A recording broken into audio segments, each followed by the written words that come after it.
agradecer ao Carlos Vaz Marques, que eu convidei, não inconscientemente, muito conscientemente convidei-o, e lembro-me do telefonema que lhe fiz, e fiquei muito comovido porque ele aceitou imediatamente, sem ter lido o livro, e disse-lhe: Carlos, sei que não tem fé, mas sei que tem os 5 sentidos bem apurados, bem desenvolvidos.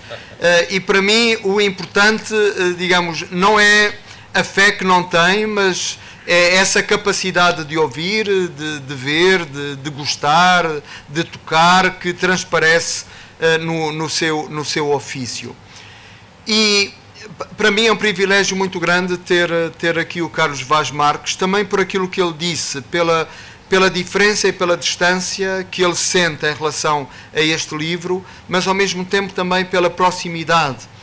Eu acredito que hoje a teologia e a espiritualidade têm de ser uma casa para todos, tem de ser uma experiência de diálogo, uma experiência de hospitalidade, e não me interessa apenas falar para acerca dos crentes, senão tenho a Capela do Rato e isso era mais que suficiente para mim, mas interessa-me colocar a questão religiosa como uma pergunta de todos, e uma pergunta que não se faz apenas nas capelas e nas igrejas, mas se faz num centro de cultura como é a FNAC, cuja disponibilidade e generosidade para acolher este lançamento também agradeço.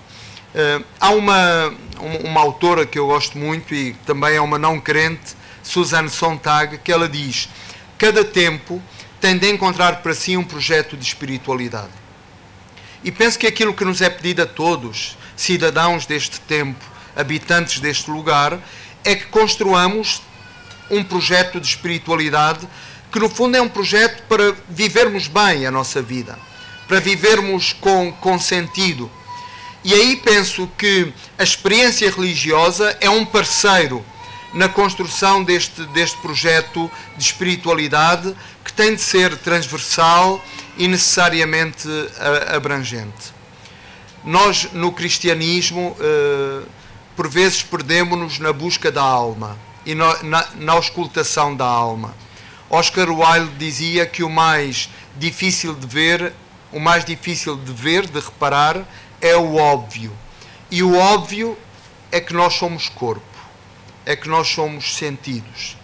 E que os 5 sentidos são grandes aberturas para a construção da nossa experiência e da nossa identidade. Eu acredito que o corpo que nós somos é a língua materna de Deus. E que a experiência espiritual, o que quer que isso seja, qualquer que seja, digamos, a configuração que cada um de nós dê, e a fé também inseparável da biografia, da individualidade, do sujeito que nós somos, qualquer que seja a forma, os nossos sentidos têm um papel muito, muito importante. E por isso a viagem que eu proponho não é tanto uma viagem pela interioridade, como seria expectável num livro de religião, mas é uma viagem pela exterioridade, por estas grandes antenas, grandes sondas de contacto e de revelação, que no fundo são os nossos sentidos. Porque tudo o que é de profundo em nós chega-nos pela pele. Não é por acaso que Paul Valéry dizia que o mais profundo é a pele. Não é por acaso que o primeiro dos nossos sentidos a ser ativados no útero das nossas mães foi a pele. Por aí começou a chegar as informações essenciais. E depois temos os sentidos que são próximos e os sentidos que funcionam na distância. Por exemplo, o nosso olhar é capaz de chegar até ao fundo daquela sala com grande nitidez, mas o nosso sabor não. Precisamos meter na cavidade do nosso corpo para percebermos essa declinação, essa espécie de melodia que se entreabre, que é o próprio sabor. Podemos escutar uma coisa que está a acontecer mais ao longe, e há sentidos que têm a ver com o visível e há sentidos que têm a ver com o invisível e que abrem em nós páginas e corredores de memória.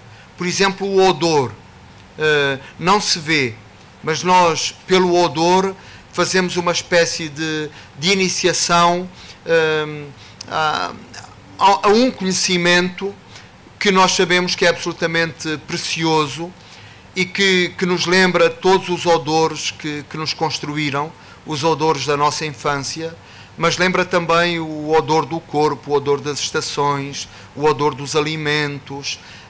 É uma espécie de grande cartografia para viajarmos no mundo e para fazermos a procura de Deus.